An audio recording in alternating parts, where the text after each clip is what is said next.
Paolo Avellino kaagad umalis matapos ang show, Kim Chiu nag-photo op sa bahay ni Kuya.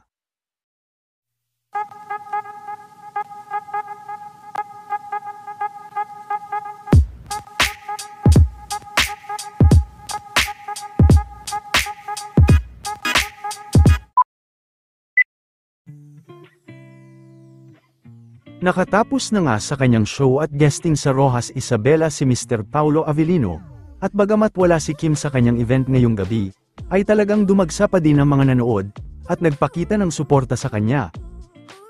Marami din ang mga Kim Pao fans na dumayo pa sa Rojas para lang makita si Paolo Avellino. Hindi naman nabigo sa pag-iintay ang mga fans dahil sinigurado naman ni Paolo na mas ulit ang kanilang pag-iintay.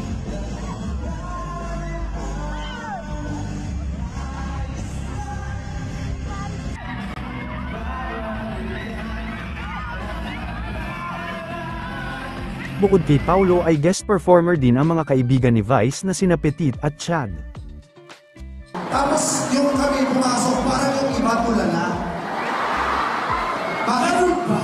Bakit gano'n? Parang may... Matapos din ang performance ni Paolo ay kaagad din naman itong umalis sa lokasyon kasama sila Kuya Alan.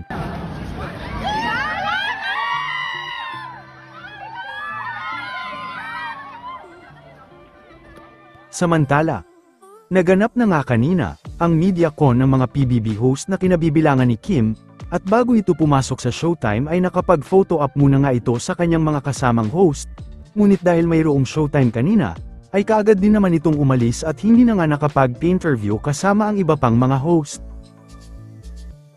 Sa muling pagbabalik din ni Kim sa Showtime, ay hindi naman maitago ng mga Showtime host ang kanilang lubos na kaligayahan para kay Kim.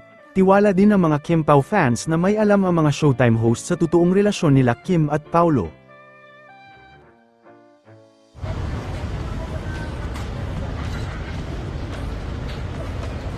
Ito naman ang ilan sa pasilip at ganap sa bahay ni Kuya kanina.